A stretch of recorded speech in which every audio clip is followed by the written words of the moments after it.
Dr. Phil raised his hand.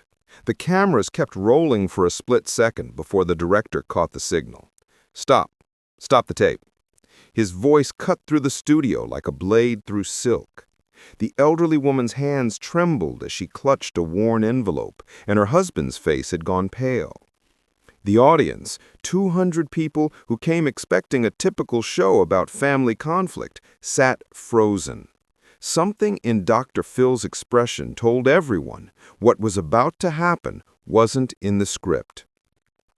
"We need to do this differently," Dr. Phil said, not to the couple, but to the production crew scattered throughout the studio. "This story deserves something special."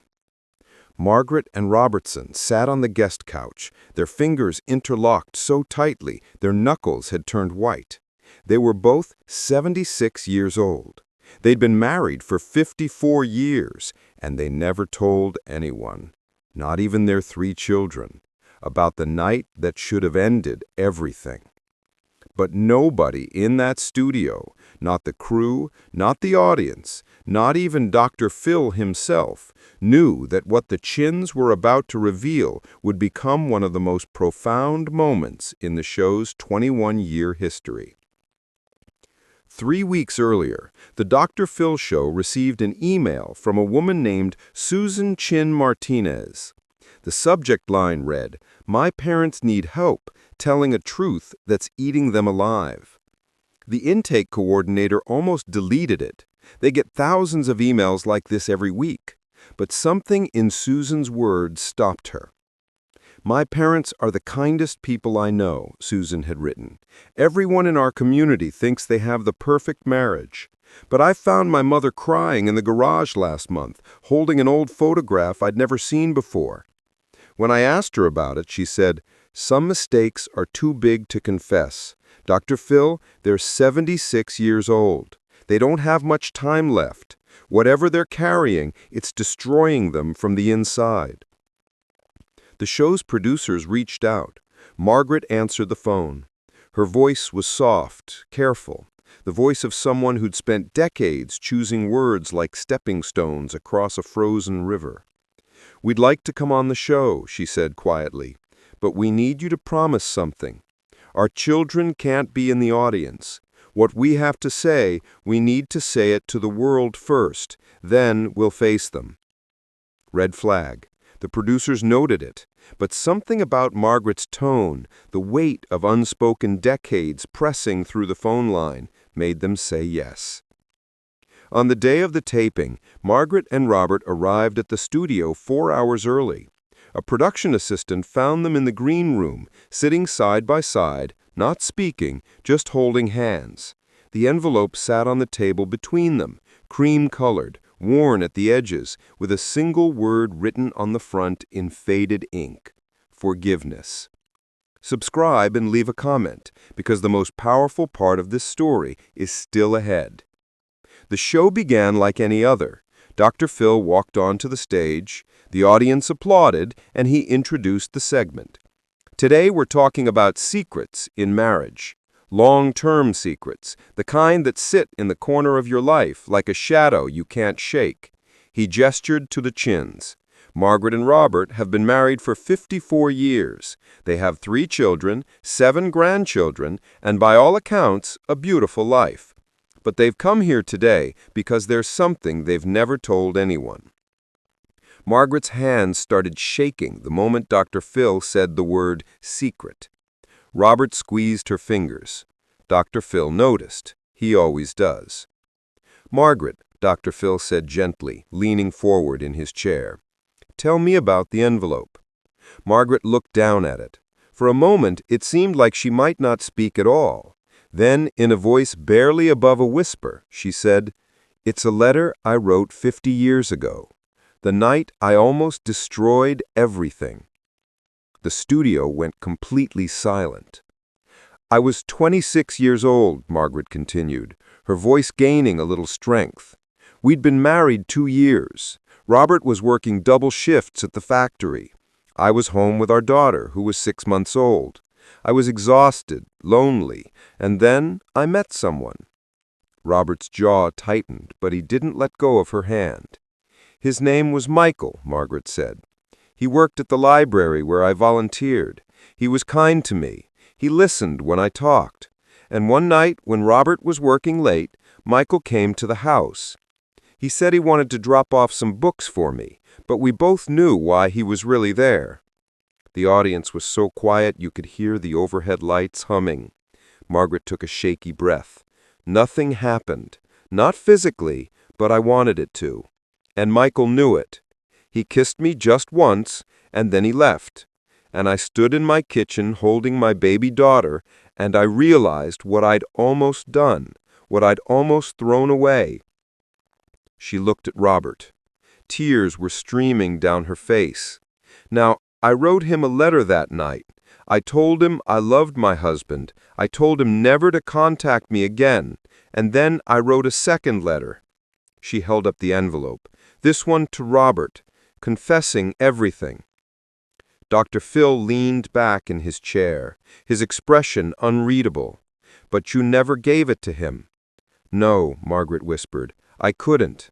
I was terrified he'd leave me." "So you hid the letter in a box in the attic, and you tried to bury what happened."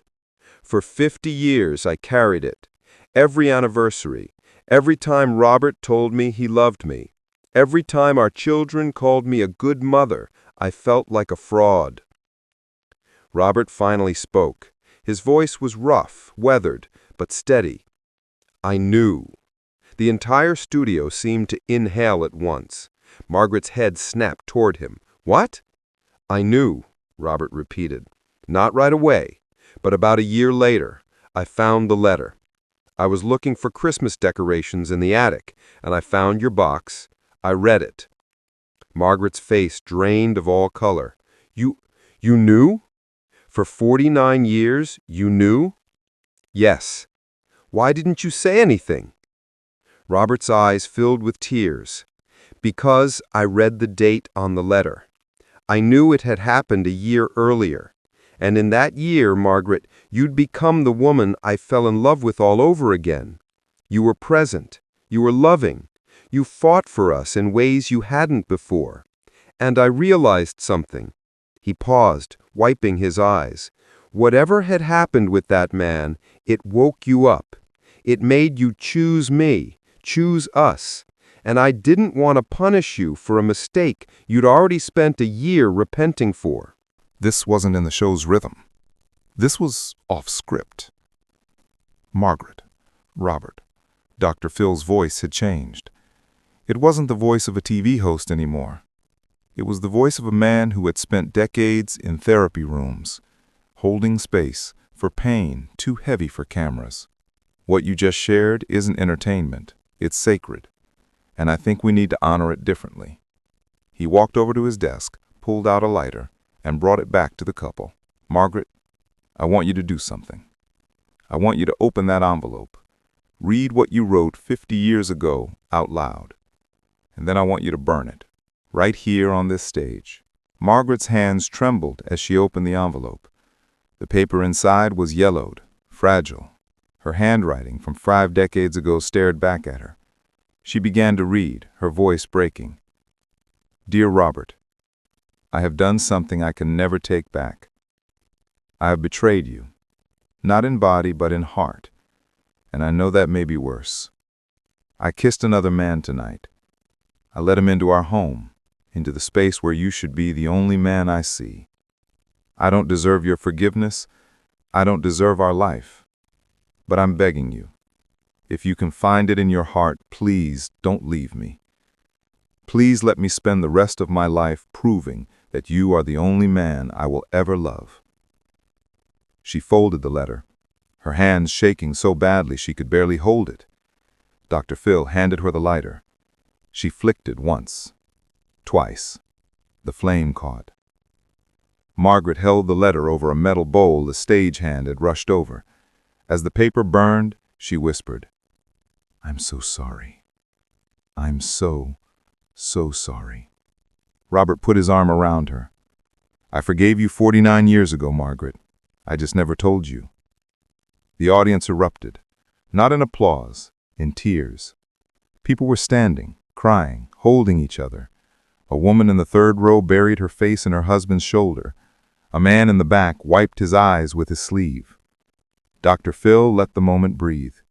He didn't rush to fill the silence. He just stood there, witness to a wound 50 years old, finally closing.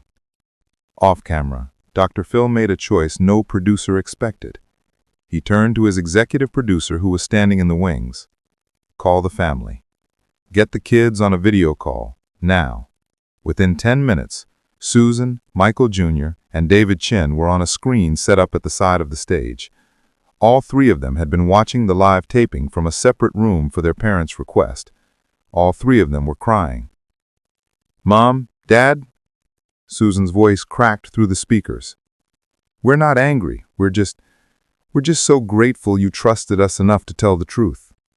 Michael Jr., the middle child, added, "Dad, you're the strongest man I know, not because you're perfect, but because you chose love when you could have chosen anger." David, the youngest, said simply, "I want a marriage like yours." Margaret and Robert stood up, walked to the screen, and placed their hands on it.